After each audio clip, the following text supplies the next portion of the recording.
There were many days in my life when I just felt like a burden. My name is Asha, and I have always been that girl in my family who no one ever gave their full time or love to.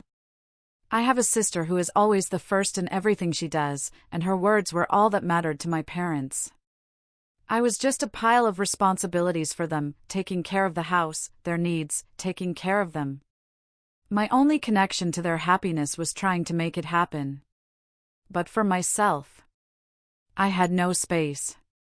I never complained, because I thought it was all part of family love, something that had to be given. But there was a pain hidden inside the heart, which could not be shown to anyone. Every time I told something to my parents, the indifference and disappointment was clearly visible in their eyes. They always praised my sister, talked about her good marks, her achievements. I used to think, maybe I was not the girl they needed. Then one day, which changed my life. I was returning home from my office, tired and upset. It was raining lightly outside, the road was wet, and I was thinking that maybe everything will be fine after going home today. But who knew that this rain was bringing the darkest evening of my life? My tire burst, and suddenly the car went out of control and hit a tree on the side of the road. Everything was like a blur, screams, pain, blood, and then darkness. When I woke up, I was lying on a hospital table. My body was in pain, but most of all, my heart was breaking. My first thought was to call my family. I started calling my parents, hoping they would come to my aid. But they didn't pick up. I called again and again, but each time it went to voicemail. Then a message came, a voice message. It was my mother's voice, laughing, leisurely. "We are going to Rome to have fun. Don't bother us by calling." Those words ripped through my heart.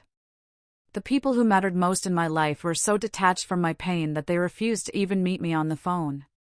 Their happy photos, their vacation selfies flashed across my phone screen, and here I was, alone in a hospital room, broken, disrespected by my own family.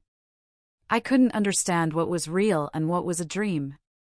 Was I really their daughter? Or was it just a responsibility they wanted to forget? Tears started flowing from my eyes, but there was no one to stop me. At that time there was a loneliness inside me that was impossible to express in words. Days passed, but my heart kept suffocating. The white walls of the hospital, the voices of the doctors, and the anxiety rising inside me, all these were nothing less than a punishment for me. I kept remembering the voice message, which made me feel that my family had abandoned me. But amidst this pain, a ray of hope had also started to emerge. A friend, who was following my condition on social media, suddenly came to my hospital room. His name was Arian, who was my old college friend. Without telling anyone, he quietly bore the expenses of my treatment and started taking care of me. He told me that one has to fight even in loneliness, and it is okay to fall if one has to get up again. From that day my life took a new turn. I thought that no matter what happens, I will not break down. I will live for myself, I will fight for myself. Maybe this life will be very difficult for me, but now I will show everyone that the girl who was considered a burden for the family will surprise everyone with her strength. And I knew that this story would not end here. Revenge would have to be taken. Revenge for the truth that he hid from me. Revenge for the pain he never felt. I was lying in that hospital room, where the white walls were surrounding me with their loneliness. Every breath, every heartbeat was a testimony to the pain hidden in my heart. I kept listening to that voice message again and again. "We are in Rome, we are having fun, do not disturb us." My lips would tremble, my eyes would become moist, and my mind would be filled with a feeling of incompleteness. But then suddenly the door opened, and a familiar face stood in front of me. Arian, my old college friend. There was concern and support in his eyes. Without saying anything, he reached out to me and held my hand. "Asha, I'm here. You're not alone," he said. From that day Arian brought light into my life again. He got me treated, paid the hospital bills, and asked about my condition every day. My loneliness started reducing with him. His arrival in that darkness of loneliness made me feel as if a ray of hope was burning somewhere far away. I thought that maybe this world has left me, but Arian proved who a true friend is. He not only shared my pain, but also motivated me to become strong. You are not weak, Asha. You have the strength inside you that can shake this world. Slowly, I started to recover from my broken heart. Arian's trust taught me to live. I decided that now I will live for myself. I will make my pain my weapon. I will show those who left me through my struggle that I am no less than them. With Arian's help, I got out of the hospital. But the real battle had just begun, answering back to my family for what they had done to me. I had all his bank account details, his ATM card, passwords, online banking details. I thought it was time to take revenge for his negligence. I informed the bank in writing that no transaction should be made from my parents' account without my permission. I got all their ATM cards blocked. Initially, I thought he would call me, come face to face with me and admit his mistake. But his silence made me even more angry. Days went by, and one day I suddenly started getting multiple calls at once, from my parents. They were out of control on the phone, constantly apologizing, trying to explain that they cared about me. But I had changed now. I was not going to be comforted by his tears. He would now have to answer for what he had done. But the biggest truth was yet to come, which I found in my grandfather's will. A secret that I discovered unknowingly. Grandfather had transferred all the property to my name, except my parents'. I had the proof, and now I was ready to fight for my rights. My heart started pounding as I read my grandfather's will. It was clearly written on that paper: all the land, house, and bank accounts are in my name. My parents' rights were completely ignored. It was a shock. Those people who always considered me a burden were actually plotting a big conspiracy against me.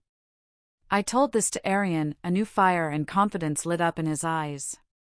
Asha, this is your right chance to fight for your rights. Now they will not be able to ignore you. But when I told my parents my truth, they came out in the open. They not only denied it, but also started blaming me. You have always been against us. This is all your trick, an insult to us. There was a mix of anger and lies in their voice. They tried to suppress my voice through lawyers, and I felt scared and alone. But I was not going to give up. I also formed my own team, a lawyer who understood me, and Arian who was supporting me at every step.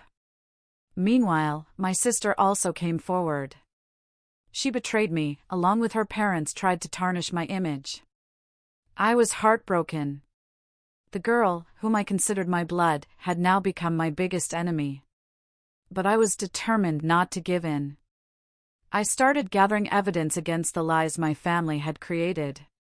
My illness and my compulsions were used as a weapon against me. But now my answer was ready, the truth. And in the meantime, one day suddenly I got a call from my mother. There was a strange anxiety in her voice. Asha, forgive us, we made a mistake. Will I forgive them? Will I forget the pain they caused me? I was torn between truth, betrayal, love, and pain. But there was a new sparkle in my eyes now. The fight was on, and this time I was going to win. The distress in my mother's voice shook my heart once again. Asha, forgive us, we made a mistake, she said. But I had changed. I didn't just want to apologize, I wanted them to understand their mistakes and give a true account of them. But the biggest truth, which I had kept hidden, was now about to come out. I had that will, the last wish of my grandfather, in which all the land and property was in my name. I presented it in the court. During the court hearing, all the lies of my parents were exposed. They even made fun of my illness, but the court gave the verdict in my favor. My heart was heavy, but I felt my strength. I did not take revenge on those people, but told them my worth. But this story did not end here. My sister, who had become my enemy before, had a different reason. She had kept a secret from me, that she was under pressure from her parents. I began to understand her, and we tried to mend our broken relationship. Arian was always supporting me. He taught me that true love and friendship is the one that supports you in difficult times. I was no longer alone. I had come alive again. My story was not just about revenge, but about a new beginning. And yes, that voice message. We are in Rome, having fun, don't bother us. What was once a pain for me had now become a reminder to me of how strong I am. The real suspense of the story? That voice message was sent by my father to my sister by mistake, and she thought I was not alone in the hospital. His intentions may not have been good, but the result was that I discovered my own strength.